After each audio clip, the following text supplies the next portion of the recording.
दास्ताने तिलिस्म होशुबा यहाँ पर खत्म हुई। अब हम आपके सामने थोड़ी देर में मुश्ताक अहमद यूसी साहब की किताब से एक पीस सुनाएंगे, लेकिन उससे पहले मैं चाहूँगा कि आप लोग मुश्ताक अहमद यूसी साहब का कुछ तारुफ सुन लीजिए, जो कि उन्हीं की ज़बानी है। उन्होंने अपनी किताब में लिखा है, नाम मुश्ताक अहमद यूसी, पेशा सौ कुछ से पेशा आबा सिपागरी के सिवा सब कुछ रहा है। तारीख पैदाइश उम्र की इस मंजिल पर आ पहुंचा हूं कि अगर कोई सिने विलादत पूछ बैठे तो फोन नंबर बताकर बातों में लगा लेता हूं। और ये मंजिल भी अजीब है।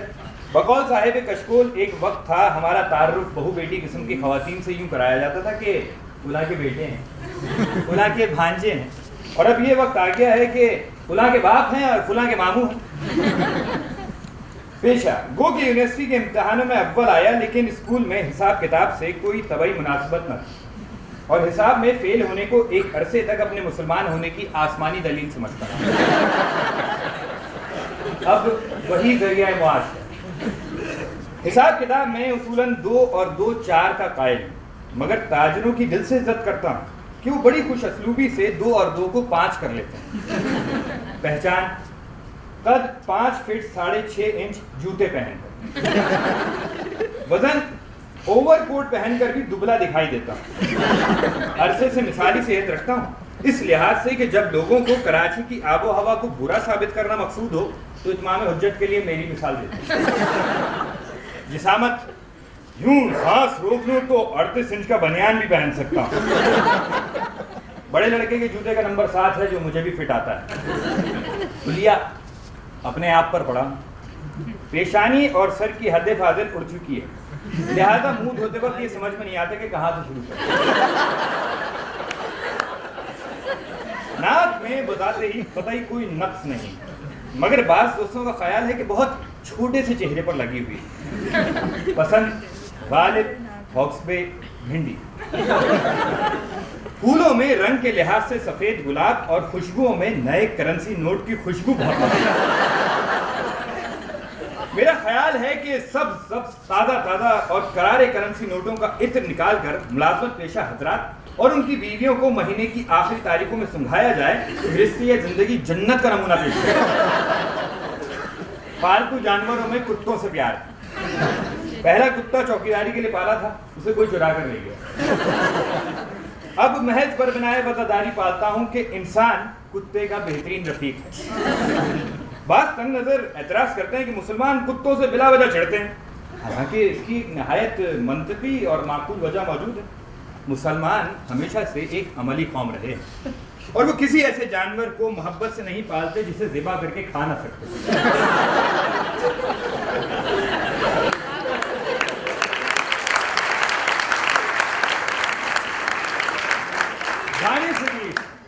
गाने से भी इश्क है, इसलिए रेडियो नहीं सुनता। चिड़, जज्बाती मर्द, गैर जज्बाती औरतें, मिठास और शतरंज, मशागिल, फोटोग्राफी, लिखना पढ़ना, तसनीफ, चंद तस्वीरें बुता, चंद मज़ामीन खुतूत। क्यों लिखता है? डिज़रेली ने इस सवाल के जवाब में कहा था कि जब मेरा जी उम्दा तहरीर पढ़ने को चाहता है तो एक किताब लिख डालता है। रहा ये सवाल कि ये खटमिटे मज़ामीन तंज़ियाँ हैं या मज़ाहिया, या इससे भी एक कदम आगे, यानी सिर्फ मज़ामीन, तो यहाँ सिर्फ इतना अर्ज़ करने पर इक्तफ़ा करूँगा कि वार ज़रा ओछा पड़े या बस एक रिवायती आँच की कसर रह जाए तो लोग इसे बिलअमूम तंज़ से ताबीर करते हैं, वरना मिज़ाह हाथ आए तो बुत, न आए तो खुदा। मुश्ताक अहमद यूसी साहब के बारे में अबुल खैर कशफी साहब ने बहुत खूब लिखा है कि हम उर्दू मिजाज के अहद यूसी में जी रहे हैं। तो आइए इस अहद से आपको कुछ सुनाते हैं।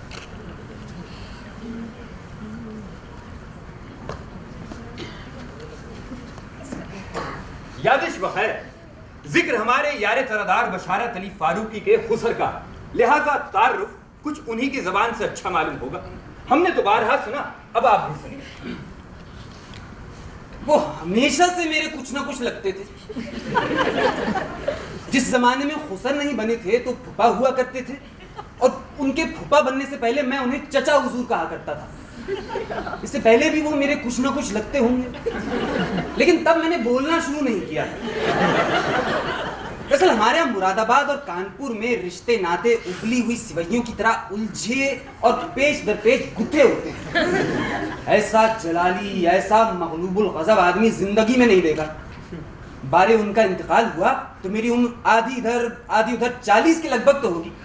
लेकिन साहब जैसी दहशत उनकी आंखें देखकर छुटपन में होती थी, वैसे ही न सिर्फ उनके आखिरी दम तक रही बल्कि मेरे आखिरी दम तक भी रहेगी। बड़ी बड़ी आंखें अपने सॉकेट से निकली पड़ती थी, लाल सुर्ख ऐसी वैसी, बिल्कुल खूने कबूतर। लगता था बड़ी बड़ी पुतलियों के गिर्द लाल डोरों से अभी खून के फव्वारे छूटने लगेंगे और मेरा मुंह खूनम खून हो जाएगा। हर वक्त गुस्से में भरे रहते, जने क्यों? गाली उनका तकिया कलाम थी, और जो रंग तकरीर का था वही तहरीर का। रख हाथ निकलता है धुआं मग़ज़ कलम से। जाहिर है कुछ ऐसे लोगों से भी पाला पड़ता था जिन्हें बावजूद गाली नहीं दे सकते थे। ऐसे मौकों पर जबान से तो कुछ ना कहते, लेकिन चेहरे पर ऐसा एक्सप्रेशन लाते कि कद्दे आदम गाली नजर आती। किसकी शामत आई थी कि उनकी किसी राय से इख्तिलाफ करता। इख्तिलाफ तो दरकिनार, अगर कोई शख्स महज डर के मारे उनकी राय से इत्तेफाक कर लेता तो फौरन अपनी राय तब्दील करके उल्टे उसके सर हो जाते थे। अरे साहब बात और गुफ्तगू तो बहुत बाद की बात है, बाज़ औक़ात तो महज सलाम से मुश्तइल हो जाते थे। आप कुछ भी करें, कैसी ही सच्ची और सामने की बात कहें, वो उसकी तरदीद जरूर करेंगे।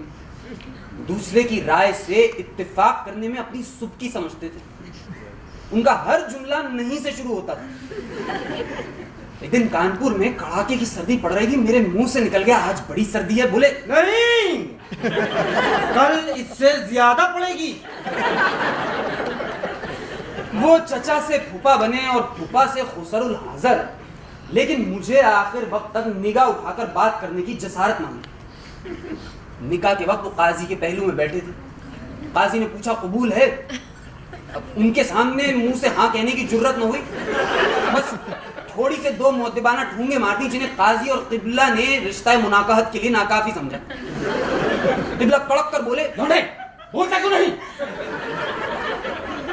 डांट से मैं नर्वस हो गया।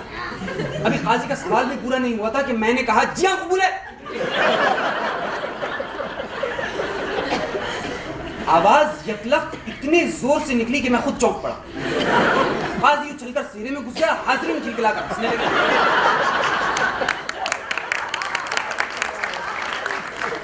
अब क़िबला इस पर भिन्न आ रहे हैं कि इतने जोर की हाँ से बेटी वालों की हेटी होती है। बस तमाम उम्र उनका यही हाल रहा, और तमाम उम्र में कर्ब क़राबतदारी और क़ुर्बत क़हरी दोनों में मुब्तला रहा। हालांकि इकलौती बेटी बल्कि इकलौती औलाद थी और बीवी को शादी के बड़े अरमान थे, लेकिन क़िबला ने माइयों के दिन ऐन उस वक्त जबकि मेरा रंग निखारने के लिए उपटन मला जा रहा था, कहलवा भेजा। दूल्हा मेरी मौजूदगी में अपना मुंह सेहरे से बाहर नहीं निकालेगा। 200 कदम पहले सवारी से उतर जाएगा और पैदल चलकर अक़दगाह तक आएगा। अक़दगाह उन्होंने इस तरह कहा जैसे अपने फैज साहब कत्लगाह का जिक्र करते हैं। और सच तो ये है कि मुझे तो उनकी दहशत दिल में ऐसी बैठ गई थी कि उरूसी छपरगढ़ भी फांसी घाट लग रहा था। उन्होंने ये शर्त भी लगाई, बाराती पुलाव जर्दा ठूंसने के बाद ये हरगिज नहीं कहेंगे कि गोश्त कम डाला और शक्कर टेवड़ी नहीं पड़ी। खूब समझ लो, खूब समझ लो, मेरी हवेली के सामने बैंड बाजा हरगिज नहीं बजेगा। और अगर तुम्हें रंडी नचवानी है तो ओवर माई डेड बॉडी अपने कोठे पर नचाओ।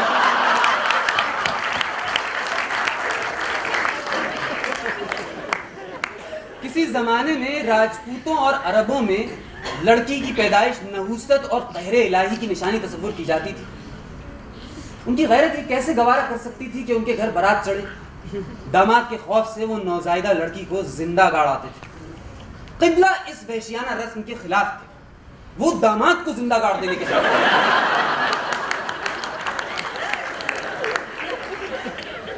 चेहरे, चाल और तेवर से कोतवाले शहर लगते थे। कौन कह सकता था कि बांस मंडी में उनकी इमारती लकड़ी की एक मामूली सी दुकान है। निकलता हुआ कद, चलते तो कद, सीना और आंखें तीनों बैक वक्त निकाल कर चलते। अरे साहब क्या पूछते हैं, अव्वल तो उनके चेहरे की तरफ देखने की हिम्मत नहीं होती थी, और अगर जी कड़ा करके देख भी लिया तो बस लाल भगू का आंखें आंखें नजर आती थी। निगाहे गर्म से एक आग टपकती है असद, जब देखो झिल्लाते तनतनाते रहते। मिजाज, जबान और हाथ किसी पर काबू न था। दायमी तैश से लर्जा बरंदाम रहने के सबब ईंट, पत्थर, लाठी, गोली, गाली किसी का भी निशाना ठीक नहीं लगता था। गची गची मूंछें जिन्हें गाली देने से पहले और बाद में ताव देते। आखिरी जमाने में भावों को भी बल देने लगे थे। गठा हुआ कसरती बदन जो मलमल के कुर्ते से झलकता था, चुनी हुई आस्तीन और उससे भी महीन चुनी हुई दोपल्ली टोपी, गर्मियों में खस का इत्र लगाते, कीकरी की सिलाई का चूड़ीदार पाजामा, चूड़ियों की ये कसरत कि पाजामा नजर नहीं आता था, धोबी अलगनी पर नहीं सुखाता था, अलहदा बांस पर दस्तानी की तरह चढ़ाता। आप रात के 2 बजे भी दरवाजा खटखटाकर बुलाएं तो चूड़ीदार ही में बरामद होंगे। अल्लाह, मैं तो ये तसव्वुर करने की भी जुर्रत नहीं कर सकता कि दाई ने उन्हें चूड़ीदार के बगैर भी देखा हो। भरी भरी पिंडलियों पर खूब कुत्ता था। हाथ के बुने हुए रेशमी इजारबंद में चाबियों का गुच्छा छनछनाता रहता। वो ताले जो बरसों पहले बेकार हो गए थे, उनकी चाबियां भी उसमें महफूज थी। हद ये कि उस ताले की चाबी भी थी जो 5 साल पहले चोरी हो गया। मोहल्ले में उस चोरी का बरसों चर्चा रहा, इसलिए कि चोर सिर्फ ताला, पहरा देने वाला कुत्ता और उनका शजरा नसब चुरा कर ले गया था। फरमाते थे, इतनी जलील चोरी सिर्फ कोई अजीज रिश्तेदार ही कर सकता है। आखिरी जमाने में ये इजारबंदी गुच्छा बहुत वजनी हो गया था और मौका बेमौका फिल्मी गीत के बाजूबंद की तरह खुल जाता। लिहाजा कभी गर्मजोशी से घुस झुककर मुसाफा करते तो दूसरे हाथ से इजारबंद थामते। मई जून में टेम्परेचर जब 110 डिग्री हो जाता और लू के थप्पड़ से लगने लगते तो पाजामे से एयर कंडीशनिंग कर लेते। मतलब ये कि चूड़ियों को घुटनों घुटनों पानी में भिगोकर सर पर अंगोछा डाले तरबूज खाते। खस खाना और बर्फाब कहां से लाते, इसके मोहताज भी ना थे। कितनी ही गर्मी पड़े दुकान बंद नहीं करते थे। कहते थे, मियां, बिजनेस तो पेट का धंधा है। जब चमड़े की झोपड़ी में आग लगी हो तो क्या गर्मी क्या सर्दी। लेकिन ऐसे में कोई शामत का मारा गाहक आ निकले तो उसे बुरा भला कह के भगा देते थे। लेकिन इसके बावजूद वो उन्हीं के पास खींचा चला आता था, इसलिए कि जैसी उम्दा लकड़ी वो बेचते थे वैसी सारे कानपुर में कहीं नहीं मिलती थी।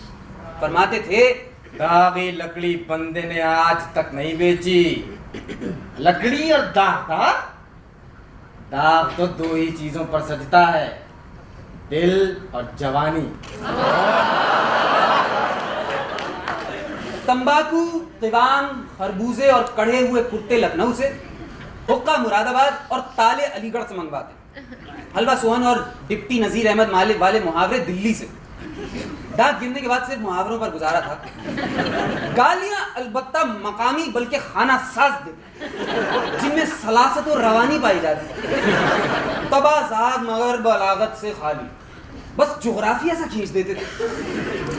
बाहर निकलते तो हाथ में पानों की डिबिया और बटवा रहता। बाजारी पान हरगिज नहीं खाते थे। कहते थे, बाजारी पान सिर्फ रनवे, तमाशबीन और बंबई वाले खाते हैं। साहब ये नफासत हमने उन्हीं से सीखी। डिबिया चांदी की, नक्शीन, भारी, ठोस, जिसमें जगह जगह डेंट नजर आते थे जो इंसानी सरों से तसादुम के बायस पड़े। अक्सर तैश में पानों भरी डिबिया फेंक मारते। बहुत देर तक तो ये पता ही न चलता कि मजरूब के सर और चेहरे से खून निकल रहा है या बिखरे पानों की लाली ने गलत जगह रंग जमाया। बटुआ रियासत टोंक से आता था। कहते थे, वहां के पटवे ऐसे डोरे डालते हैं कि एक जरा घुंडी को झूठो हाथ लगा दो तो बटुआ आप ही आप मुसाहिबों की बाछों की तरह खिलता चला जाता। गुटका भोपाल से आता था मगर खुद नहीं खाते थे। फरमाते थे, मीठा पान, ठुमरी, गुटका और नाविल, ये सब नाबालिगों की शुगल है। शायरी से कोई खास दिलचस्पी ना थी। रदीफ और काफिये से आजाद शायरी से बतौर खास चिढ़ते थे। यूं भी बकौल शख्स आजाद शायरी की मिसाल ऐसी है जैसे बगैर नेट के टेनिस खेलना। लेकिन इसके बावजूद उर्दू और फारसी में जितने अशार लकड़ी, आग, धुएं, हेकड़ी, लड़ मरने और खारी से मुताल्लिक थे, सब याद कर रखे। जब सूरत हाल काबू से बाहर हो जाती तो शेर से उसका दफिया फरमाते। आखिरी जमाने में उजलत गुजी और मर्दुम बेजार हो गए थे और सिर्फ दुश्मनों के जनाजे को कंधा देने के लिए बाहर निकलते थे। खुद को कासमी और बीवी को मोतिया रंग पसंद था। शेरवानी उन्होंने हमेशा मोतिया रंग के टुसर की पहनी। बशारत की ज़बानी तारुफ खत्म हुआ। अब कुछ मेरी और कुछ इनकी ज़बानी सुनिए और रही सही ज़बान खल्क से जिसे कोई नहीं पकड़ सकता। कानपुर में पहले बांस मंडी, फिर कॉपरगंज में किबला की इमारती लकड़ी की दुकान थी। इसी को आप उनका हीला मुआश और वसीला मर्दुम आज़ादी भी कह सकते हैं। थोड़ी बहुत जलाने की लकड़ी भी रखते, मगर उसे कभी लकड़ी नहीं कहा, सोख्ता या हेज़म सोख्ता नहीं कहते। उनकी दुकान को कभी कोई नाआशना मिजाज गलती से टाल कह देता तो दोसरी लेकर दौड़ते। जवानी में पंसीरी लेकर दौड़ा करते थे। तमाम उम्र पत्थर के बाट इस्तेमाल किए, फरमाते थे लोहे के फिरंगी बाट भारी और बेबरकत होते हैं। पत्थर के बाट को बाजुओं में भर के सीने से लगा के उठाना पड़ता है। आमाल तो दूर रहे, कभी किसी की ये जुर्रत ना हुई कि उनके पत्थर के बाटों ही को तुलवा कर देख सके। इसकी शामत आई थी कि उनकी दी हुई रकम या लौटाई हुई रेजगारी को गिनकर देखें। उस जमाने में, यानी इस सदी की तीसरी दिहाई में, इमारती लकड़ी की खपत बहुत कम थी। साल और चीड़ का रिवाज आम था। बहुत हुआ तो दरवाजे और चौखट शीशम के बनवा लिए। सागवान तो सिर्फ उमरा और रऊसा की डाइनिंग टेबल और गोरों के ताबूत में इस्तेमाल होती थी। फर्नीचर होता ही कहाँ था। भले घरों में फर्नीचर के जेल में सिर्फ एक अदद चारपाई आती थी। और जहाँ तक हमें याद पड़ता है, कुर्सी उस जमाने में सिर्फ दो ही मौक़ों पर निकाली जाती। अव्वल, जब पीर फकीर हकीम वेद सियानों से मायूस होकर डॉक्टर को घर बुलाया जाए तब। दोम, खतनों के मौक़ों पर, जब एक लड़के को दूल्हा की तरह सजा बना मिट्टी का खिलौना हाथ में देकर उस कुर्सी पर बिठा दिया जाता। उस जल्लादी कुर्सी को देखकर अच्छे अच्छों की गिग्गी बंध जाती। बहरहाल सच तो यह है कि जहां चारपाई हो वहां फर्नीचर की जरूरत न गुंजाइश न तो। और इंग्लिस्तान का मौसम अगर इतना जलील ना होता और अंग्रेजों ने बरवक्त चारपाई इजाद कर ली होती तो न सिर्फ ये कि मौजूदा फर्नीचर की खगेट से बच जाते, बल्कि आरामदेह चारपाई छोड़ कॉलोनीज बनाने की खातिर घर से बाहर निकलने को भी दिल ना चाहता। और कम से कम आजकल के हालात में अटवाटी खटवाटी लेकर पढ़ रहने के लिए कोई ढंग की चीज तो होती। एक दिन हमने प्रोफेसर काजी अब्दुल कुद्दूस MABD से कहा कि भाई, बकौल आपके अंग्रेज तमाम इजादात के मौजूद हैं, आसाइश पसंद हैं, बेहद प्रैक्टिकल लोग हैं, हैरत है चारपाई इस्तेमाल नहीं करते। अदवान कसने से जान चुराते। हमारे ख्याल में एक बुनियादी फर्क जरूर जहन में रखना चाहिए, और वो ये कि यूरोपियन फर्नीचर सिर्फ बैठने के लिए इस्तेमाल होता है, जबकि हम किसी ऐसी चीज पर बैठते ही नहीं जिस पर लेट ना सके। मिसाल में दरी, गदीले, कालीन, जाजिम, चांदनी, चारपाई, कूचा यार और पहलुए दिलदार को पेश किया जाता। हाँ, अलबत्ता एक चीज ऐसी जरूर थी जिसे सिर्फ बैठने के लिए इस्तेमाल किया जाता था। उसे हुक्मरानों का तख्त कहते थे। लेकिन जब उसी पर उन्हें लटकाकर और फिर लिटाकर नहला दिया जाता तो ये तख्ता कहलाता, और इस अमल को तख्ता उलटना कहते। मकसद इस तमहीद गैर दिलपजीर का ये है कि जहाँ चारपाई का बिजनेस ना चले वहाँ चोबे इमारती कहिए या हेज़म गैर सोख्तनी धंधा, उसका भी हमेशा मंदा ही रहता कि दुकानों की तादाद ग्राहकों से ज्यादा थी। बेशतर ग्राहक गिरदो निवाह के देहाती होते जो जिंदगी में पहली और आखिरी मरतबा लकड़ी खरीदने कानपुर आते। इन बेचारों का तो जिंदगी में दो ही मरतबा लकड़ी से साबका पड़ता, एक अपना घर बनाते वक्त, दूसरा अपना क्रियाक्रम करवाते समय। क़याम पाकिस्तान से पहले जिन सुनने वालों ने दिल्ली या लाहौर के रेलवे स्टेशन का नक्शा देखा हो, वो इस छीना झपटी का बखूबी अंदाजा कर सकते हैं। 1945 में हमने देखा कि दिल्ली से लाहौर आने वाली ट्रेन के रुकते ही जैसे ही मुसाफिर ने अपने जिस्म का कोई हिस्सा दरवाजे या खिड़की से बाहर निकाला, कुली ने उसी को मजबूती से पकड़ा, सालिम मुसाफिर को हथेली पर अधर उठा लिया और उठाकर प्लेटफॉर्म पर किसी सुराही या हुक्के की चिलम पर बैठा दिया। लेकिन वो मुसाफिर जो दूसरे मुसाफिरों के धक्के से खुद ब खुद डिब्बे से बाहर निकल पड़े, उनका हशर वैसा ही हुआ जैसा उर्दू की किसी नई नवेली किताब का नक्कादों के हाथ होता है। जो चीज जितनी भी जिसके हाथ लगी सर पर रखकर हवा हो गया। दूसरे मरहले में मुसाफिर पर होटलों के दलाल और एजेंट टूट पड़ते। सफेद ड्रिल का कोट पतलून, सफेद कमीज, सफेद रुमाल, सफेद कैनवस के जूते, सफेद मोजे, सफेद दांत। इसके बावजूद मोहम्मद हुसैन आजाद के अल्फाज में हम ये नहीं कह सकते कि चंबेली का ढेर पड़ा हंस रहा है। उनकी हर चीज सफेद और उजली होती सिवाय चेहरे के। हंसते तो मालूम होता तवा हंस रहा है। ये मुसाफिर पर इस तरह गिरते जैसे इंग्लिस्तान में रग्बी की गेंद और एक दूसरे पर खिलाड़ी गिरते हैं। इनकी सारी तगो-दौ का मकसद खुद कुछ हासिल करना नहीं, बल्कि दूसरों को हासिल करने से बाज रखना होता है। मुसलमान दलाल तुर्की टोपी से पहचाने जाते। वो दिल्ली और यूपी से आने वाले मुसलमान मुसाफिरों को टूटीदार लोटे, मस्तूरात, कसरत अतफाल और कीमे पराठे के भक्के से फौरन पहचान लेते और अस्सलाम वालेकुम ब्रदर इन इस्लाम कहकर लिपट जाते। मुसलमान मुसाफिरों के साथ सिर्फ मुसलमान दलाल ही धींगा मुश्ती कर सकते थे। जिस दलाल का हाथ मुसाफिर के कपड़ों के मजबूत तरीन हिस्से पर पड़ता, वही उसे घसीटता हुआ बाहर ले आता। जिसका हाथ लिबास के कमजोर या बोसीदा हिस्सों पर पड़ता, वो बाद में उन्हें बतौर दस्ती नीम मलबूस मुसाफिर कदम कदम पर अपनी सतर कुशाई करवाता। स्टेशन से बाहर कदम रखता तो लातादाद पहलवान जिन्होंने अखाड़े को नाकाफी महसूस करते हुए तांगा चलाने का पेशा इख्तियार कर लिया था, खुद को उस पर छोड़ देते।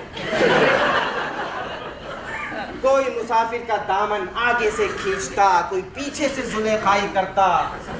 आखिरी राउंड में एक तगड़ा सा तांगे वाला सवारी का दायां हाथ और दूसरा मुस्टंडा उसका बायां हाथ पकड़ के टग ऑफ वॉर खेलने लगे। लेकिन कब इसके कि हर दो फरीकैन अपने हिस्से के रान और दस उखेड़ कर ले जाएं, ये तीसरा फुर्तीला तांगे वाला टांगों के चिरे हुए चिमटे के नीचे बैठकर मुसाफिर को यकलख्त अपने कंधों पर उठा लेगा। तांगे में जोत का झाड़ा हो गया।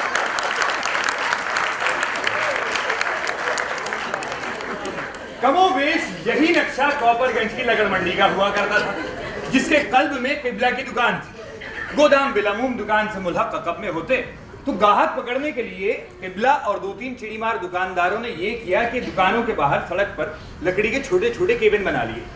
अब किबला का केबिन मसनद, तकिए, हुक्के, उगालदान और स्प्रिंग से खुलने वाले चाकू से आरास्ता था।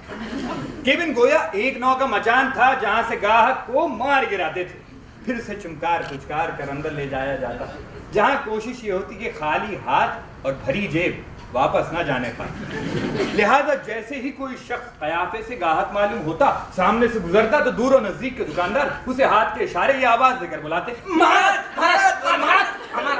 इन महाराजों को दूसरे दुकानदारों के पंजे से छुड़ाने और खुद घसीटकर अपने कचार में ले जाने के दौरान अक्सर इनकी पगड़ियां खुलकर इनके पैरों से उलझ जाती। इस सिलसिले में इतने झगड़े और हाथापाई हो चुकी थी कि मंडी के तमाम व्यापारियों ने पंचायती फैसला किया कि गाहक को सिर्फ वही दुकानदार आवाज देकर बुलाएगा जिसकी दुकान के सामने से वो गुजर रहा हो।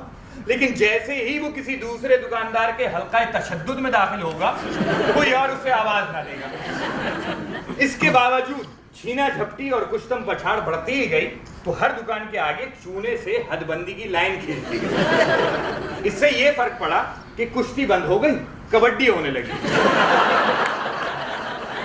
बाज दुकानदारों ने मारपीट, गाहकों को हांका करने, उन्हें डंडा डोली करके दुकान के अंदर ले जाने के लिए बिगड़े पहलवान और शहर के छटे हुए शोहदे और मुस्टंडे पार्ट टाइम मुलाजिम रख लिए थे। कसाद बाजारी अपनी इंतहा को पहुंची हुई थी। ये लोग दिन में लगड़ मंडी में गाहकों को डरा धमकाकर नाकिस और कंडम माल खरीदवाते और रात को यही फरीजा बाजारे हुस्न में अंजाम देते। बहुत सी तवाइफों ने अपनी आबरू को हर शख्स ज्यादा से ज्यादा गैर महफूज रखने की गरज से इनको बतौर पिंप मुलाजिम रख छोड़ा था। किबला ने ऐसा कोई बदकिरदार पहलवान या गुंडा मुलाजिम नहीं रखा कि उन्हें तो अपने जोरे बाजू पर पूरा भरोसा। हाँ, अलबत्ता औरों की तरह माल की चराई कटाई में मार कुटाई का खर्चा भी शामिल कर लेते। हमें वक्त तैश का आलम तारी रहता। सोने से पहले ऐसा मूड बनाकर लेटते कि आंख खुलते ही गुस्सा करने में आसानी हो। पेशानी के 3 बल सोते में भी नहीं मिटते थे। गुस्से की सबसे खालिस किस्म वो होती है जो किसी इश्तियाल की मोहताज ना हो या बहुत ही मामूली सी बात पर आ जाए। गुस्से के आखिर होते होते ये तक याद नहीं रहता था कि आया किस बात पर। बीवी उन्हें रोजा नहीं रखने देती थी। गालिबन 1935 का वाकया है। ईशा की नमाज के बाद अपनी देरीना परेशानियां दूर होने की दुआएं मांग रहे थे कि अचानक एक ताजा परेशानी का ख्याल आते ही जलाल आता। दुआ ही में कहने लगे, तूने मेरी पुरानी परेशानियां ही कौन सी रफा कर दी जो अब ये नई परेशानी दूर करेगा। उस रात मुसल्ला तय करने के बाद फिर कभी नमाज नहीं पढ़ी। उनके गुस्से से याद आया, किसी जमाने में गलियों बाजारों में कनमैलिये फेरी लगाने आते थे और कान के मैल पर ही क्या मौकूफ है, दुनिया जहान के काम घर बैठे हो जाया करते थे। सब्जी, गोश्त और सौदा सलफ की खरीदारी, हजामत, पीढ़ी, जचगी, तालीम, हद मरम्मत, खाट खटोले की, बल्कि खुद अपनी मरम्मत भी घर बैठे हो जाया करती थी। बीवियों के नाखून मेहरनी से काटने और पीठ मलने के लिए नायने घर आती थी। कपड़े भी मुगलानियां ही घर आकर सीती थी ताकि नामहरमों को नाक तक की हवा न लगे। हालांकि उस जमाने की जनाना पोशाक के जो नमूने हमारी नजरों से गुजरे हैं वो कुछ ऐसे होते थे कि किसी भी लेटर बॉक्स का नाप लेकर आसानी से जा सकता। तो हम वाकया ये बयान करने चले थे कि गर्मियों के दिन थे। तिबला अगले का कोरमा और खरबूजा तनावुल फरमाकर अपनी केबिन में कैलूला कर रहे थे कि अचानक कनमैलिये ने उनके केबिन के पास खड़े होकर बड़े जोर से आवाज लगाई, कान का मेल। खुदा जाने गहरी नींद सो रहे थे या कोई बहुत ही हसीन ख्वाब देख रहे थे कि जिसमें ग्राहक उनसे धड़ाधड़ तिगने दामों लकड़ी खरीद रहे थे, हड़बड़ा कर उठ बैठे। एक दफा तो दहल गए, चिक के पास पड़ी हुई लकड़ी लेकर उसके पीछे हो ली। कमीने की ये जुर्रत के उनके कान से फकत 1 गज दूर बल्कि पास ऐसे गुस्ताखाना अंदाज में चीखे। ये कहना तो दुरुस्त ना होगा कि आगे आगे वो और पीछे पीछे ये, इसलिए कि क़िबला गुस्से में इतने भरे होते कि अक्सर उससे आगे भी निकल जाते।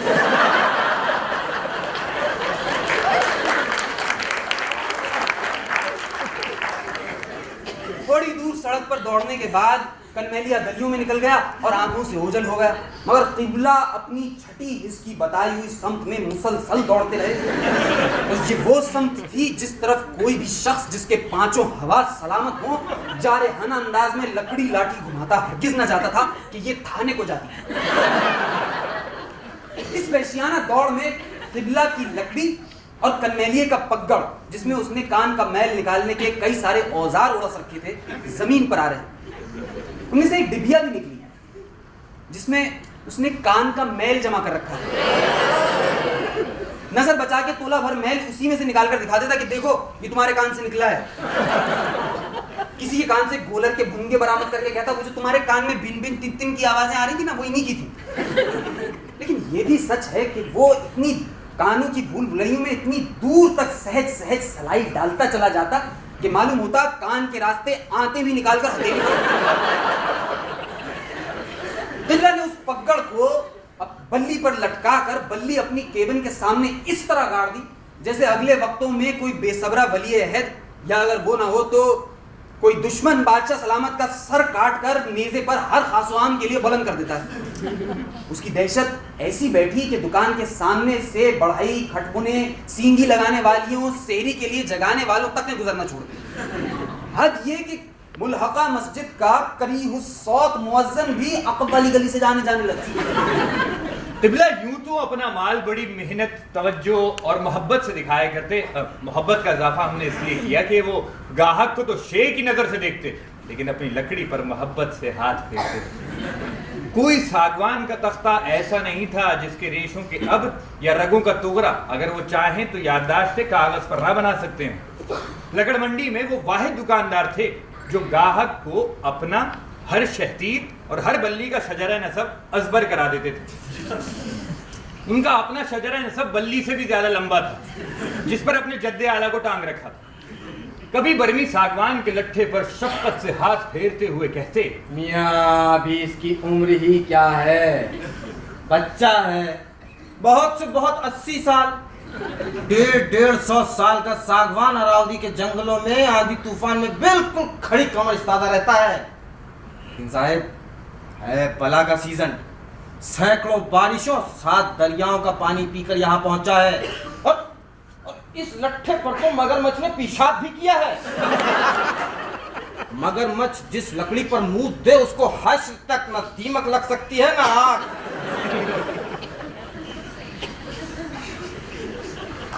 इस पर ख्वाजा अब्दुल मजीद जो मुंशियाना डेस्क के लिए लकड़ी खरीदने आए थे पूछ बैठे, क्या मगरमच्छ बिजली के खंभे के बजाय दरख्त पर? जी नहीं, मगरमच्छ तो सबीले अहले इस्लाम में जंजीर से बंधे हुए टीन के गिलास से पानी पी पी के सड़क पर टहल टहल के संजा सुखाते हैं, आपके वालिद माजिद की तरह। आया क्या शरीफ में?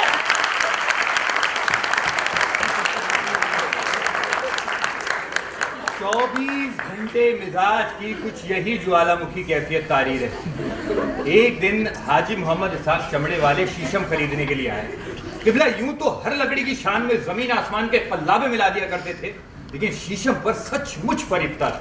अक्सर फरमाते, तख्ते ताऊस में शाहजहां ने शीशम लगवाई थी।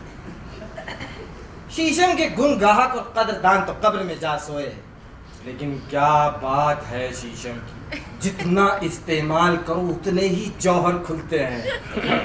शीशम की जिस चारपाई पर मैं पैदा हुआ था उसी पर दादा मियाँ की विलादत हुई थी। अपने हुस्न तवल्लुद और तवारुद को किबला दादा जान दोनों के लिए बाइस सआदत इफ्तिखार थी।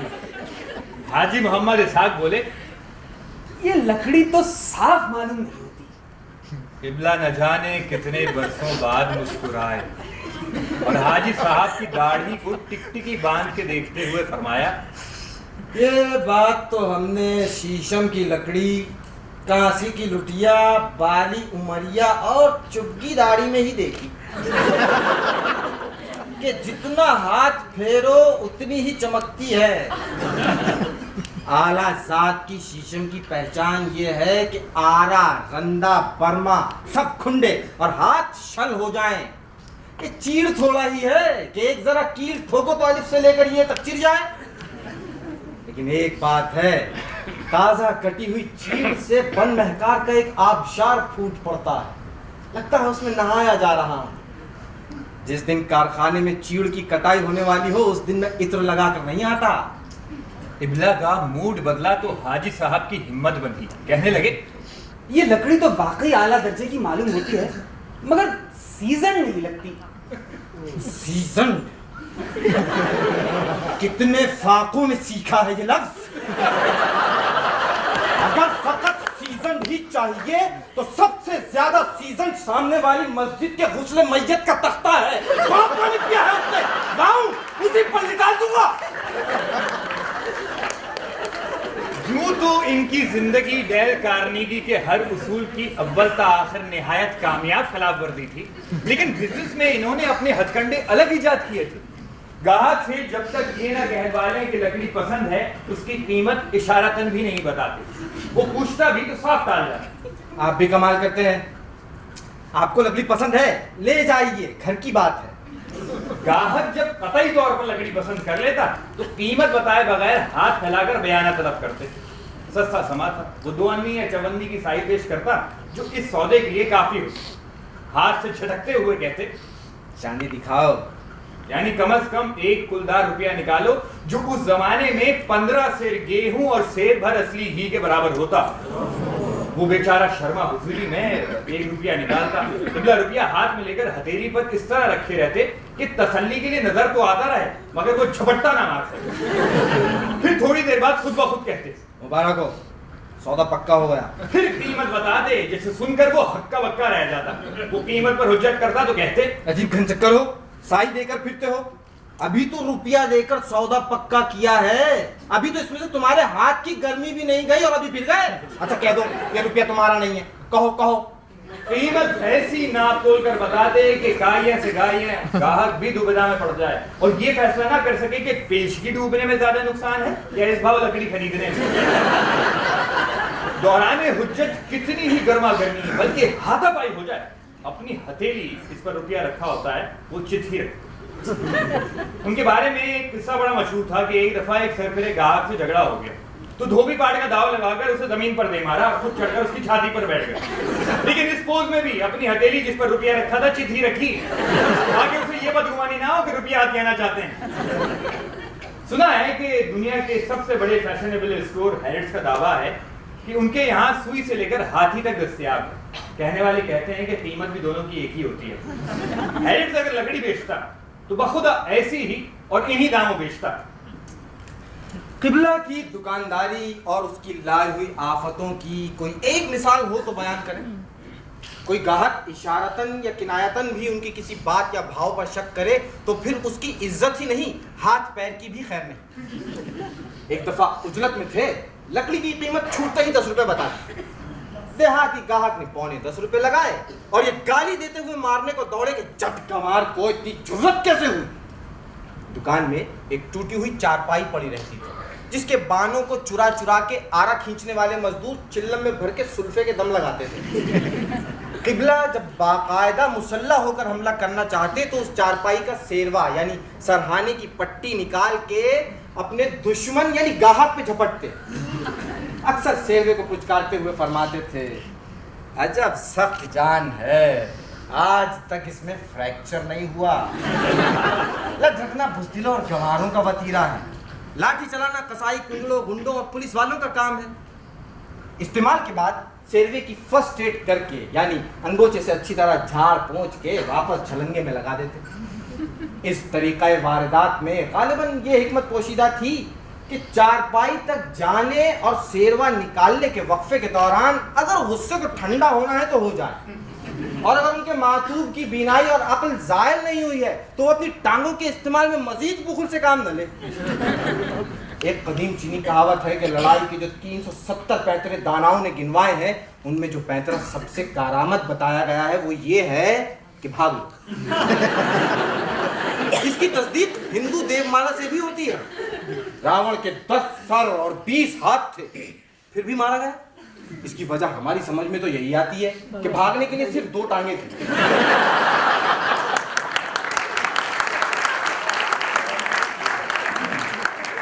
हमला करने से पहले किबला कुछ देर खुखियाते ताकि मुखालिफ अपनी जान बचाना चाहता है तो बचा ले। फरमाते थे, आज तक ऐसा नहीं हुआ कि किसी शख्स की ठुकाई करने से पहले मैंने उसको गाली देकर खबरदार न किया हो। क्या शेर है वो बड़ा सा? हाँ, पश्चा से सीखे शेवाए मर्दान की कोई, जब कसदे खून को आए तो पहले पुकार दे। किबला की हैबत सबके दिलों पर बैठी थी, बजुज दाएं जानिब वाले दुकानदार के। वो कन्नौज का रहने वाला निहायत खुदसर, हदछुट, बदमुआमला और बदजबान आदमी था। उम्र में किबला से 20 साल कम होगा, यानी जवान और सरकश। चंद साल पहले तक अखाड़े में बाकायदा जोर करता था, पहलवान सेठ कहलाता था। एक दिन ऐसा हुआ कि एक गाहक किबला की सरहद में 3/4 दाखिल हो चुका था कि पहलवान सेठ उसे पकड़कर घसीटता हुआ अपनी दुकान में ले गया और किबला महाराज महाराज पुकारते ही रह गए। थोड़ी देर बाद वो उसकी दुकान में घुसकर गाहक को छुड़ा लाने की कोशिश कर रहे थे कि पहलवान सेठ ने उनको वो गाली दी जो वो खुद सबको दिया करते थे। फिर क्या था, किबला ने अपने असलहा खाने खास यानी चारपाई से पट्टी निकाली और नंगे पैर दौड़ते हुए उसकी दुकान में दोबारा दाखिल हुए।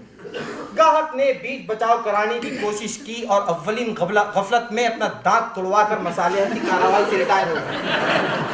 दुरीदा दहन पहलवान सेठ दुकान छोड़कर बगटुट भागा, किबला उसके पीछे सरपट। थोड़ी दूर जाकर उसका पैर रेल की पटड़ी में उलझा और वो मुंह के बल गिरा।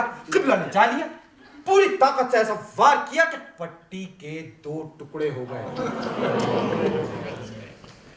मालूम नहीं उससे चोट आई या रेल की पटड़ी पर गिरने से वो देर तक बेहोश पड़ा रहा। उसके गिर्द खून की तल्लियासी बन गई। पहलवान सेठ की टांग के मल्टीपल फ्रैक्चर में गैंग्रीन हो गया और टांग काट दी गई। अदालत में फौजदारी मुकदमा बन गया। उसने पुलिस को खूब पैसा खिलाया और पुलिस ने दीरीना अदावत की बिना पर किबला का इक़दाम कत्ल में चालान पेश कर दिया। ताजीरात हिंद की और बहुत सी दफात भी लगा दी। लंबी चौड़ी फर्दे जुर्म सुनकर किबला कहने लगे, टांग का नहीं ताजिराते हिंद का मल्टीपल फ्रैक्चर हुआ है। पुलिस गिरफ्तार करके ले जाने लगी तो बीवी ने कहा, अब क्या होएगा? किबला की बीवी हमेशा बड़े भोलपन से यही कहती, अब क्या होएगा। होगा की जगह होएगा उनके मुंह से बहुत प्यारा लगता था। इस एक फिक्रे में वो अपनी सारी सरासीमगी, मासूमियत, बेबसी, मुखातिब के इल्म नुजूम और उसकी बेतलब मदद पे भरोसा सभी कुछ समो देती थी। अब किबला इसके जवाब में हमेशा बड़े तमकनत और एतमाद से कहते, देखेंगे कहकर उनकी तसल्ली कर देते थे। इस बार भी कंधे उचकाते हुए बोले, देखेंगे। अदालत मजिस्ट्रेटी में बीच बचाव करने वाले गाहक का दांत और आला कत्ल यानी चारपाई मय खून पिलाई हुई पट्टी के बतौर एग्जिबिट्स पेश हुए। मुकदमा सेशन सुपुर्द हो गया। किबला कुछ अरसे रिमांड पर जुडिशल हवालात में रहे थे। अब बाकायदा खूनियों, डाकुओं, जेबकतरों और आदि मुजरिमों के साथ रहना पड़ा। 3-4 मुचैटों के बाद वो भी किबला को अपना चचा कहने और मानने लगे। अदालत में फौजदारी मुकदमा चल रहा था। तराइन कहते थे कि सजा हो जाएगी और खासी लंबी। घर में हर पेशी के दिन रोना पीटना मचता। अइज़्ज़ा और अहबाब अपनी जगह परेशान और सरासीमा के जरा सी बात पर ये नौबत आ गई। पुलिस उन्हें सारे शहर का चक्कर दिलाकर अदालत में पेश करती और पहलवान सेठ से हक़्क़ुल खिदमत वसूल करती। भोली भाली बीवी को यकीन नहीं आता था। एक एक से पूछती, क्या सचमुच की हथकड़ी पहनाई थी? अदालत के अंदर और बाहर किबला के तमाम दुश्मनों यानी सारे शहर का हुजूम होता। सारे खानदान की नाक कट गई, लेकिन किबला ने कभी हथकड़ी पर रुमाल और मुंह पर तौलिया नहीं डाला। गश्त के दौरान भी मूंछों को ताव देते तो हथकड़ी झंझन झंझन करती। रमजान आया तो किसी ने मशवरा दिया, एक नमाज रोजा शुरू कर दीजिए। अपने कान्हीपुर के मौलाना हसरत तो रोजे में चक्की भी पीसा करते थे। बाहुल वाला हुआ, मैं शायद थोड़ा ही हूं, ये नाम होगा हमें रोजगार सह न सका। बीवी ने कई मर्तबा पूछवाया, अब क्या होएगा? हर बार एक ही जवाब मिला, देखेंगे। एक दिन शाम को जेल में उनका भतीजा खाना और जुएं मारने की दवा दे रहा है। दवा के इश्तिहार में लिखा गया था कि इसके मलने से जुएं अंधी हो जाती हैं, फिर उन्हें पकड़कर आसानी से मारा जा सकता है।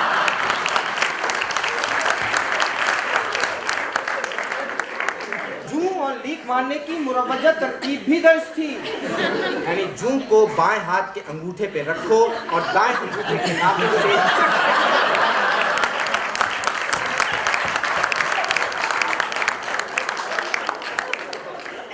अगर जूं के पेट से काला या गहरा उनाबी खून निकले तो फौरन हमारी दवा अक्सीर जानिनूस मुसफ़्फ़ी खून पीकर अपना खून साफ कीजिए। पर्चे में ये हिदायत भी थी कि दवा का कोर्स उस वक्त तक जारी रखिए जब तक कि जूं के पेट से साफ शुदा सुर्ख खून न निकले। किबला ने जंगले के उस तरफ से भतीजे को इशारा किया कि अपना कान में मुंह के करीब लाओ। फिर उससे कहा, छोटा, जिंदगी का भरोसा नहीं, दुनिया इस जेल समेत सराय फानी है। गौर से सुनो, ये मेरा हुक्म भी है और वसीयत भी। लोहे की अलमारी में 2000 रुपए आड़े वक्त के लिए रद्दी के अखबारों के नीचे छुपा आया था। ये रकम निकालकर अल्लन शहर के नामी गुंडे को दे देना और अपनी चची को मेरी तरफ से दुआ कहना और कहना, और अल्लन को मेरी दुआ कहना और कहना कि इन छेओं की ऐसी ठुकाई करे कि घर वाले सूरत ना पहचान सके। ये कहकर अखबार का एक मसला हुआ पुर्जा भतीजे को थमा दिया, जिसके हाशिए पर उन 6 गवाहाने इस्तिगासा के नाम दर्ज थे जिनको पिटवाने का इन्होंने जेल में उस वक्त मंसूबा बनाया जब ऐसी ही हरकत पर इन्हें आजकल में सजा होने वाली थी। सजा हो गई, 1.5 साल कैद बामुशक्कत। फैसला सुना, सर उठाकर ऊपर देखा, गोया आसमान से पूछ रहे हो, देख रहा है क्या हो रहा है? How's that?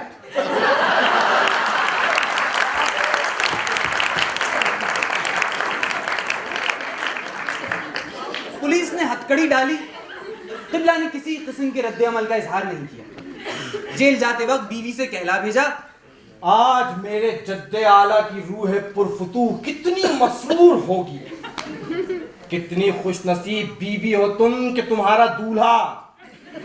जी हाँ, यही लफ्ज इस्तेमाल किया था। एक हरामजादे की ठुकाई करके मर्दों का जेवर पहने जेल जा रहा है, लकड़ी की टांग लगवाकर घर नहीं आ रहा। 2 रकात नमाज शुक्राने की पढ़ना। भतीजे को ताकीद की, हवेली की मरम्मत कराते रहना और अपनी चची का ख्याल रखना। उनसे कहना कि ये दिन भी गुजर जाएंगे, दिल भारी ना करें, और जुम्मे को कासनी दुपट्टा ओढ़ना ना छोड़। बीवी ने पूछवाया, अब क्या होएगा?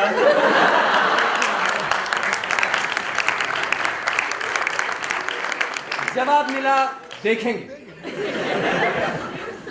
2 साल तक दुकान पर ताला पड़ा रहा। लोगों का ख्याल था जेल से छूटने के बाद चुपचाते कहीं और निकल जाएंगे, मगर क़िबला जेल से छूटे जरा जो बदले हों, उनकी रीढ़ की हड्डी में जोड़ नहीं थे। एक जापानी कहावत है कि बंदर अगर दरख्त पर से जमीन पर आ रहे तब भी बंदर ही रहता है। सो वो भी टार्जन की तरह आऊ चिंघाड़ते हुए जेल से बाहर निकले। यानी जैसे जेल गए थे वैसे ही जेल काट कर वापस आ गए। तनतने और आवाज के कड़के में जरा फर्क ना आया। इस असना में अगर जमाना बदल गया तो इसमें इनका कोई कसूर ना था। अब अपने नाम के आगे सजा याफ्ता इस तरह लिखने लगे जैसे लोग डिग्रियां या खिताबात। अपने दुश्मन की टांग लकड़ी की का बल्ली पे लटका दी और बल्ली को केबिन के आगे गाड़ दिया। अब उनकी राय में कतईयत के अलावा फकतियत भी पैदा हो। उनका फरमाया हुआ मुस्तनद तो पहले ही था, अब मुख्तमिम भी हो गया। सिया मखमल की रामपुरी टोपी और ज्यादा तिरछी हो गई, यानी इतनी झुकाकर टेढ़ी ओढ़ने लगे कि दाईं आंख ठीक से खोल नहीं सकते थे। अब बीवी घबरा के अब क्या होएगा कहती तो देखते हैं की जगह देख लेंगे और देखती जाओ कहने लगे। रिहाई के दिन नजदीक आए तो अपनी दाढ़ी के इलाके के बाल अपनी गुफ्फेदार मूंछों में शामिल कर लिए, जो अब इतनी घनी हो गई थी कि एक हाथ से उन्हें उठाते तब दूसरे हाथ से एक लुकमा मुंह में रख पाते। जेल उनका कुछ ना बिगाड़ सके। 2 साल तक दुकान बंद रही। बीवी ने परेशान होकर पूछा, अब क्या होएगा? जरा तुम देखती जाओ। इस बार दुकान चली और ऐसी चली कि औरों ही को नहीं खुद उन्हें भी हैरत हुई। वो अब भी अपनी शिकारगाह यानी केबिन में उसी ठस्से से गाँव तकिए की टेक लगाकर बैठते, मगर जाविया जरा पसर गया था। अब पैरों का रुख फर्श की बनिस्बत आसमान की तरफ ज्यादा था। जेल में सुकूनत पसीर होने से पहले वो गाहक को हाथ के मुल्तजियाना इशारे से बुलाते थे, अब महज अंगुश्ते शहादत के एक खफीफ से इशारे से तलब करने लगे। उंगली को इस तरह हरकत देते गोया डावाडोल पतंग को ठुमकी देकर उसका किबला दुरुस्त कर रहे हैं। हुक्के की नय में 1 फुट का इजाफा कर लिया। हुक्का पीते कम, गुड़गुड़ाते ज्यादा थे। कुछ दिन बाद उनका दुश्मन यानी पहलवान, लंगड़ा पहलवान अपनी दुकान बढ़ाकर कहीं और चला गया। किबला बात बेबात हर एक को धमकी देने लगे, साले को बल्ली पे लटका दूंगा। हैबत का ये आलम कि इशारा तो बहुत बाद की बात है, किबला किसी की तरफ निगाह उठाकर भी देख लें तो कोई शख्स उसको आवाज नहीं लगाता था, और अगर गाहक अज खुद किसी और दुकान में चला भी जाए तो कोई उसे लकड़ी नहीं दिखाता था। एक दफा यूं भी हुआ कि कोई राहगीर यूं ही मुंह उठाए चला जा रहा था कि किबला ने उसे उंगली के इशारे से अंदर आने को कहा। जिस दुकान के सामने से वो गुजर रहा था उसका मालिक और मुनीम उसको घसीटते हुए किबला की दुकान में धकेल गए और रूहान सा होकर कहने लगा, मैं तो मूलगंज पतंगों के पेज देखने जा रहा था। फिर यकायक उनका कारोबार ठप हो गया। वो कट्टर मुस्लिम लीगी थे, इसका असर उनकी बिजनेस पर पड़ा। फिर पाकिस्तान बन गया। उन्होंने अपने नारे को हकीकत बनते देखा और दोनों की पूरी कीमत अदा की। ग्राहकों ने आंखें पे फेर ली, लकड़ मंडी के चूहे शेर हो गए। अजीज और अकारीब जिनसे वो तमाम उम्र लड़ते झगड़ते और नफरत करते रहे, एक एक करके पाकिस्तान चले गए। तो एक झटके से ये इंकिशाफ हुआ कि वो इन नफरतों के बगैर जिंदा नहीं रह सकते। और जब इकलौती बेटी और दामाद भी अपनी दुकान बेच खोज के कराची सिधारे तो इन्होंने भी अपने खैमे की तन्नाबे काट डाली। दुकान औने पौने एक दलाल के हाथ बेची। लोगों का कहना था कि बेनामी सौदा है। दलाल की आड़ में दुकान दरअसल उसी लंगड़े पहलवान सेठ ने खरीद कर इनकी नाक काटी है। खफीफ सा शुबा तो किबला को भी हुआ था, मगर अपनी बला से बूम बसे या हुमा रहे वाली सूरत हाल थी। एक ही झटके में पीढ़ियों के रिश्ते नाते टूट गए और किबला ने अपने पुरखों की जन्म भूमि छोड़ के उनके ख्वाबों की सरजमीन का रुख किया। कानपुर से हिजरत करके कराची आए तो दुनिया ही और थी। अजनबी माहौल, बेरोजगारी, बेघरी उस पर मुस्तजाद। अपनी आबाई हवेली के 10-12 फोटो मुख्तलिफ जावियों से खिंचवा लाए थे। जरा ये पोज तो मुलाहिजा फरमाइए, और ये शॉट तो कमाल का है। हर आए गए को फोटो दिखाते हुए कहते, ये छोड़ कर आए हैं। जिन सरकारी दफ्तरों में मकान के अलॉटमेंट के सिलसिले में दरखास्तें दी थी, उनके भी आला अफसरान को कटहरे के उस पार से तस्वीरी सबूते इस्तेकाक दिखाते हुए कहते, ये छोड़ कर आए हैं। बास्केट और शेरवानी की जेब में और कुछ हो या ना हो, हवेली का फोटो जरूर होता था। ये दरअसल उनका विजिटिंग कार्ड था। कराची के फ्लैटों को कभी माचिस की डिबिया, कभी दड़बे, कभी काबुक कहते। मगर जब 3 महीने जूतियां चटखाने के बावजूद एक काबुक में भी सर छुपाने को जगह न मिली तो आंख ही खुली।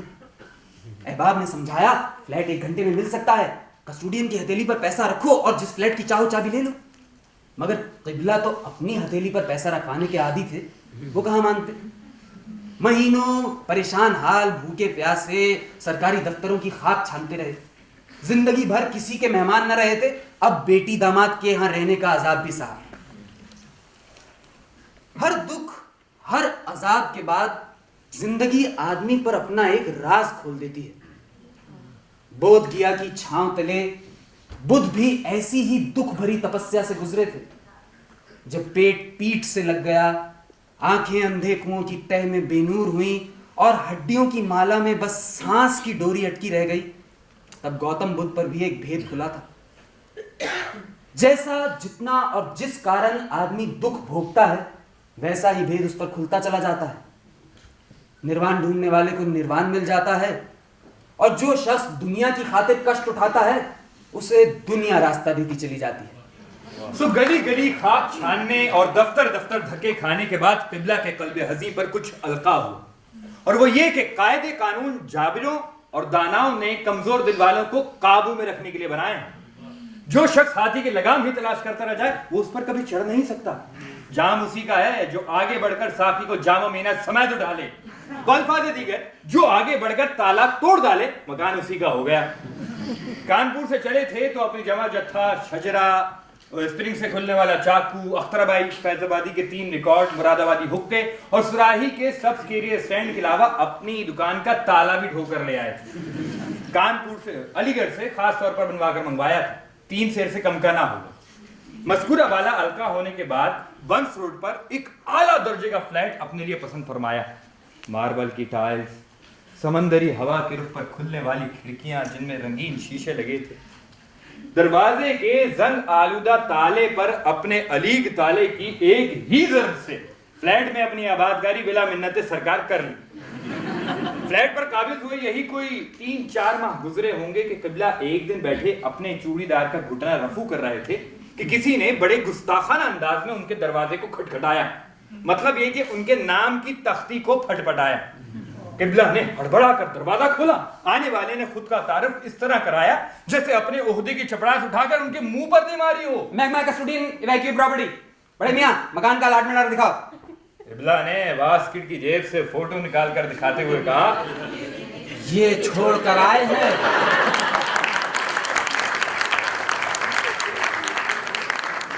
उसने फोटो का नोटिस ना लेते हुए कदरे दुरुस्ती से कहा, बड़े मियां सुना नहीं, मकान का अलॉटमेंट ऑर्डर दिखाओ।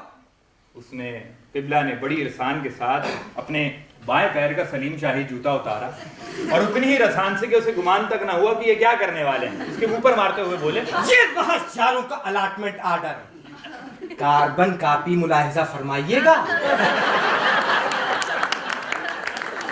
उसने आज तक यानी तादमे तजलील रिश्वत ही रिश्वत खाई थी, जूते कभी नहीं खाए। फिर कभी पलट कर उधर का रुख ना किए। किबला ने बड़े जतन से ली मार्केट में लकड़ी की एक छोटी सी दुकान का डोल डाला।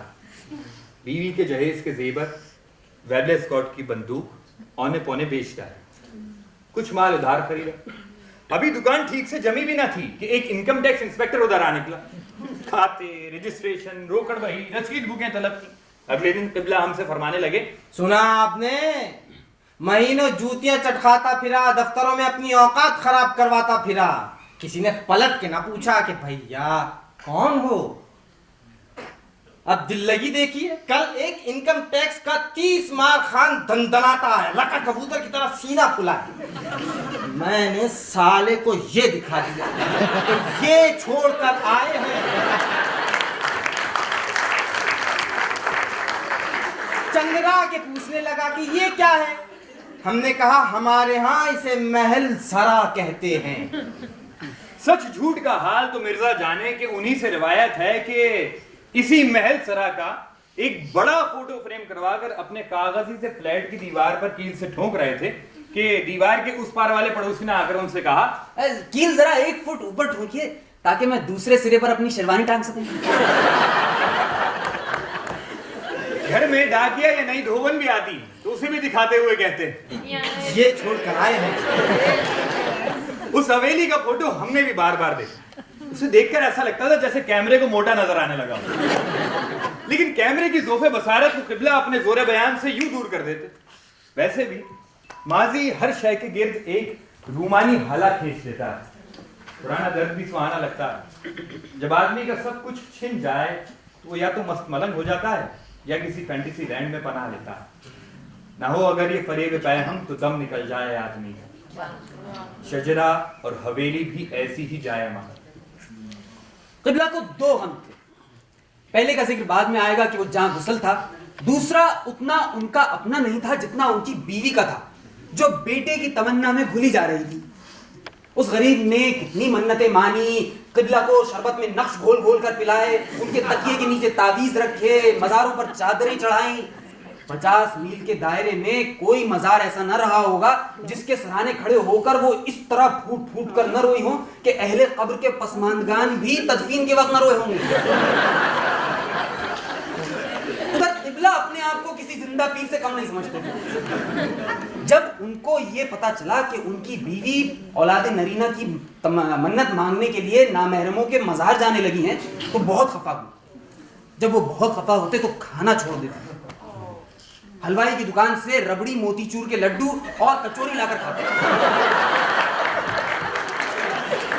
अगले दिन बीवी उन्हें कासनी दुपट्टा ओढ़कर मना लेती। बहरहाल जब मजारों पर हाजिरी पर कदगन बढ़ी तो बीवी बहुत रोई धोई।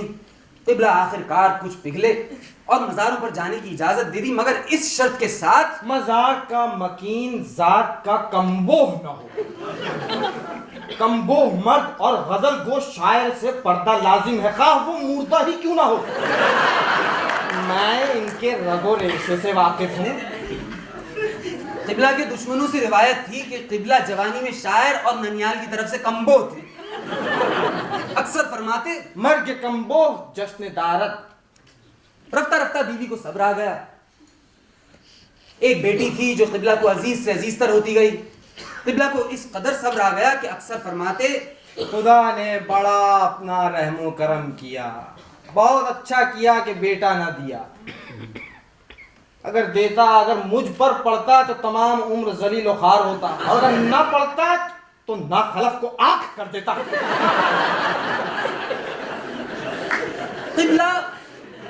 किबला मुदम्मग, बदलिहाज, मुंह फट, मशहूरी नहीं ठेद। वो किसी की दिल से बल्कि बेदिली से भी किसी की इज्जत नहीं करते थे। दूसरे को हकीक समझने का कोई ना कोई जवाब जरूर निकाल लेते। मसलन ये कि अगर किसी की उम्र उनसे 1 महीना भी कम हो तो उसे लौंडा कहते, और अगर 1 साल ज्यादा हो तो बुढ़ऊ। उनको कराची ने और कराची ने उनको पहली ही नजर में मुस्तरद कर दी। उठते बैठते कराची में कीड़े डालते। शिकायत का अंदाज कुछ यूं होता, हज़रत ये मच्छर है या मगर मच्छर? कराची का मच्छर डीडीटी से भी नहीं मरता, सिर्फ कव्वालों की तालियों से मरता है।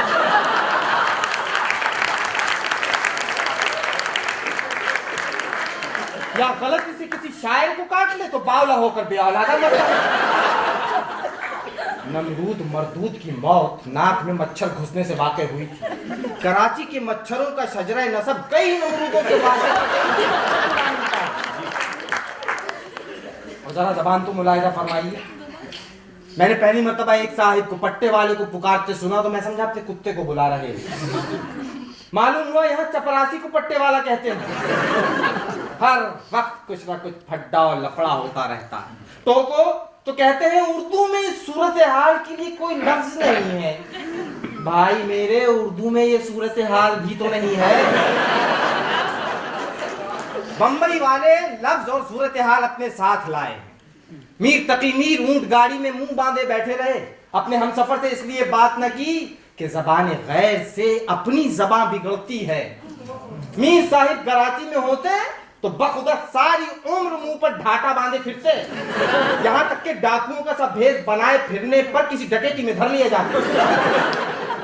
हम टोंक वालों को अमरूद को सफरी कहते तो हमने भी सुना था। यहाँ अमरूद को जाम कहते हैं। और उस पर नमक मिर्च के बजाय साहिब लगा दे तो मुराद नवाब साहिब लसबेला होते हैं। अपनी तरफ विक्टोरिया का मतलब मलका टोरिया होता था। यहाँ किसी तरकीब से 10-12 जने एक घोड़े पर सवारी गांठ ले तो उसे विक्टोरिया कहते हैं। मैं 2 दिन लाहौर रुका था। वहां देखा कि जिस बाजार में कोयलों से मुंह काला किया जाता है वो हीरा मंडी कहलाती है। अब यहाँ नया फैशन चल पड़ा है। गाने वाले को गुलूकार और लिखने वाले को कलमकार कहने लगे हैं। मियाँ हमारे वक्तों में तो सिर्फ नेकोकार और बदकार हुआ करते थे। कलम और गले से ये काम नहीं किया जाता था। मैंने लालू खेत, चाटीवाड़ा और गोलीमार का चप्पा चप्पा देखा है। 14-15 लाख आदमी जरूर रहते होंगे लेकिन कहीं किताबों और इतरियात की दुकान नजर ना आई। कागज तक के फूल कहीं नजर ना आए।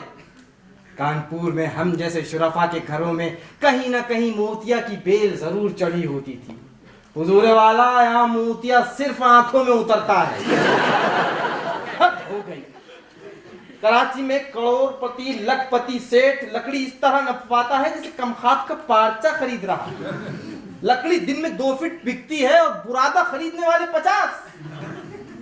मैंने बरसों उपलों पर पकाया हुआ खाना भी खाया है लेकिन जो खाना बुरादे की अंगीठी पर पकेगा वो सिर्फ दोज़ख की मुर्दों के 40वें के लिए मुनासिब है। भर पाए ऐसी बिजनेस से। माना कि रुपया बहुत कुछ होता है मगर सभी कुछ तो नहीं। सर को हाजत रवा करने वाला काजियुल हाजात कहा गया है। तस्लीम। लेकिन जब ये खुद सबसे बड़ी जरूरत बन जाए तो वो सिर्फ मौत से रफा होगी। मैंने तो जिंदगी में ऐसी कानी खुतरी लकड़ी नहीं बेची। न सोख्तनी न फरोख्तनी। बढ़ई की ये मजाल कि छाती पे चढ़ के कमीशन मांगे, न दो तो माल को गंदे अंडे की तरह कयामत तक सेते रहो। न हुआ कानपुर। बिसौले से साले की नाक उतार के हथेली पे रख देता कि जा अपनी जुर्वा को 3 महर में दे देना। उनकी जिंदगी का एक पहलू ऐसा भी था जिसका किसी से उन्हें इशारतन भी जिक्र करते नहीं सुना। उनकी शादी बहुत चाल चोचले से हुई थी। बीवी बहुत खूबसूरत, नेक तीनत, सलीका शार खातून थी। शादी के कुछ अरसे बाद एक ऐसा मर्द लाहक हुआ कि पहुंचों तक दोनों हाथों से माजूर हो गए। अब घर का सारा काम नौकर और मामाएं तो नहीं कर सकते, लेकिन किबला ने जिस मोहब्बत और दिलसोजी से उनकी तमाम उम्र खिदमत और देखरेख की उसकी मिसाल मुश्किल से मिलेगी। कभी ऐसा नहीं हुआ कि उनकी चोटी बेगुंधी हो या दुपट्टा बेचुना हो या जुम्मे को कासनी रंग का ना हो। साल गुजरते चले गए। वक्त ने कासनी दुपट्टे के नीचे रुई के गाले जमा दिए। लेकिन मजाल है जो किबला की मोहब्बत में जरा फर्क आया। यकीन ही नहीं आता था कि ईसार और रफाकत का ये पैकर वही मगलूबुल गज़ब आदमी है जो घर से बाहर एक चलती हुई तलवार है। वैसे भी जिंदगी भर का साथ हो तो सब्र और स्वभाव के मरहले में हजार मिलते हैं। लेकिन किबला को किसी ने भी उस माजूर बीवी से ऊंची आवाज में बात करते नहीं सुना। बीवी से जब उनकी यह हालत ना देखी गई तो उनसे कहने लगी, तो किसी रानबेवा से ही शादी कर लो। हाँ भाग्यवान करेंगे। कहीं 2 गज जमीन का एक टुकड़ा है जो न जाने कब से हमारी बारात की राह देख रहा है, वहीं 4 कांधों पर डोला उतरेगा। बीवी मिट्टी सदा सुहागन है, सो जाएंगे एक रोज जमी ओढ़ के हम भी।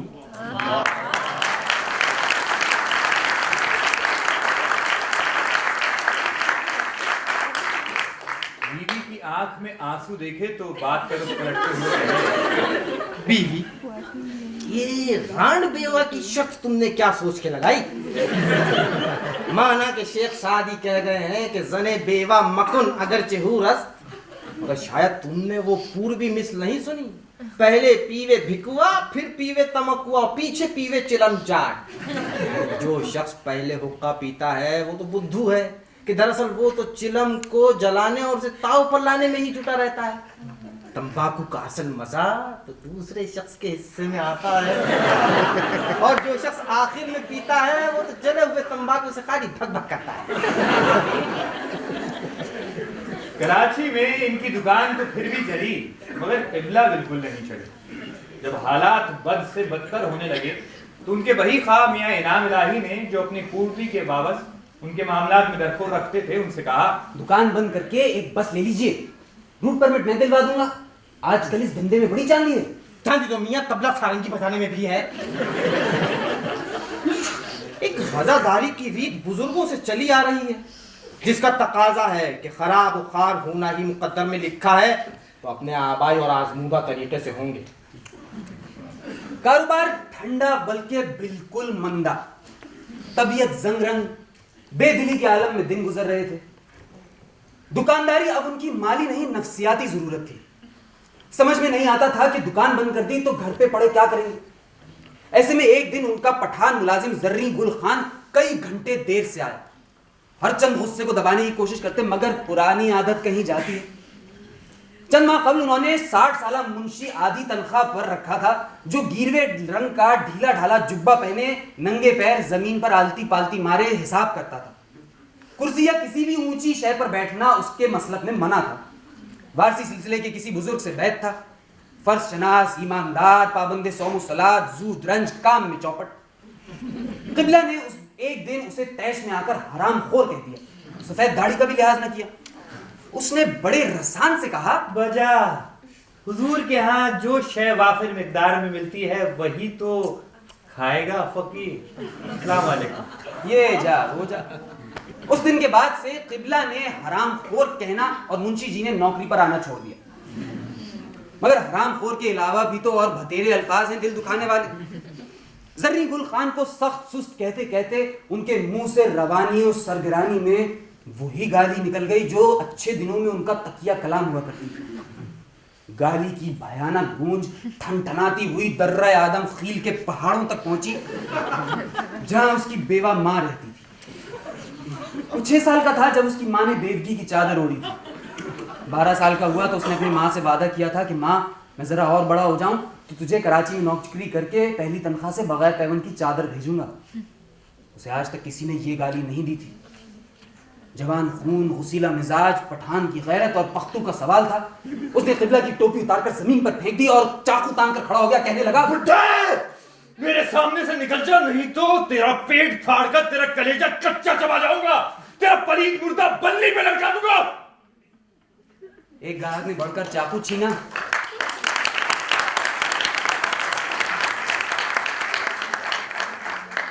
बुढ़े ने झुककर अपनी मखमली टोपी उठाई और गर्द झाड़े बगैर सर पर रखी।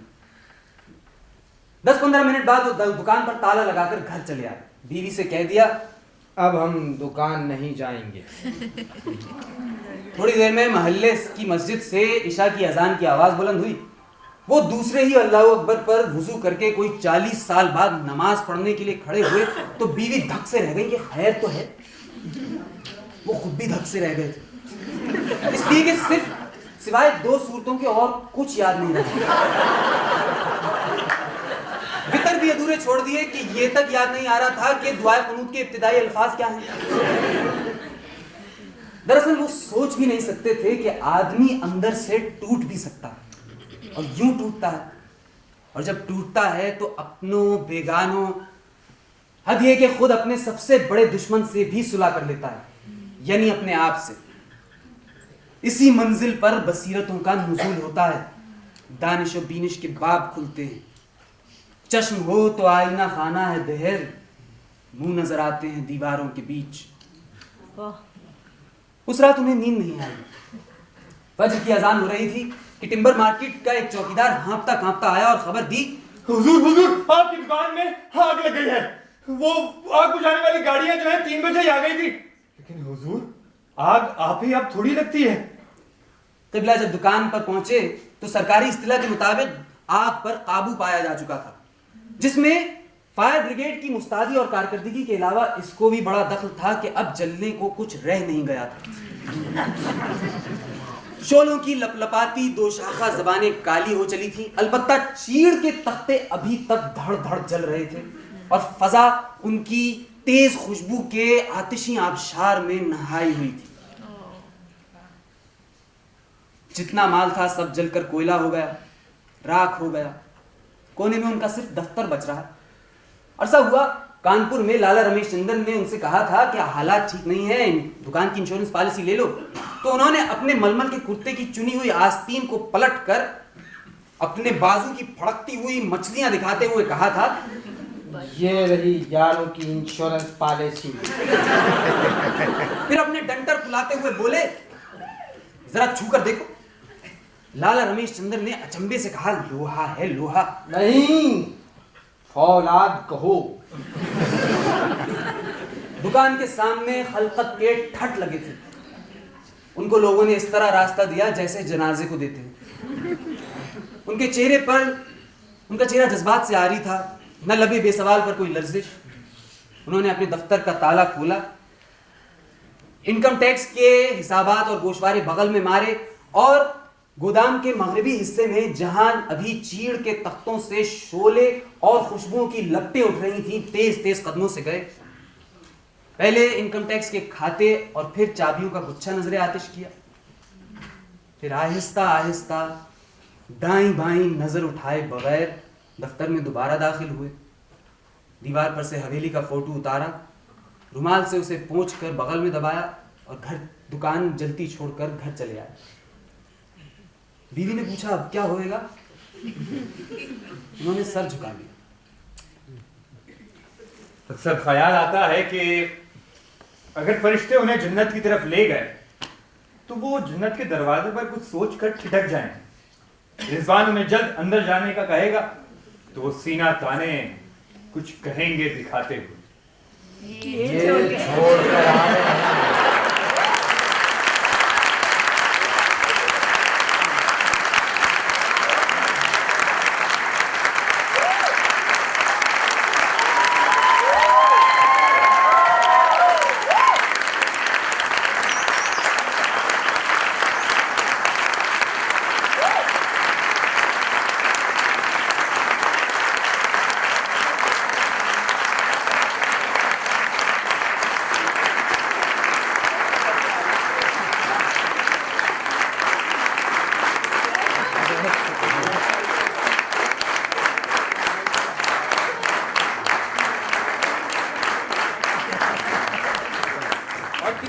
उतारिएगा। I would just like to introduce them. Jawad. Fawad Khan, Sorry, Jawad. Nazrul Hasan And Miss Munakri.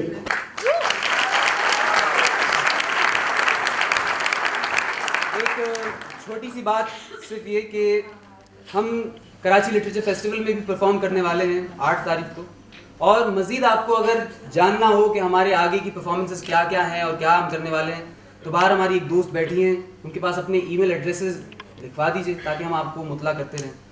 आपके आने का बहुत शुक्रिया।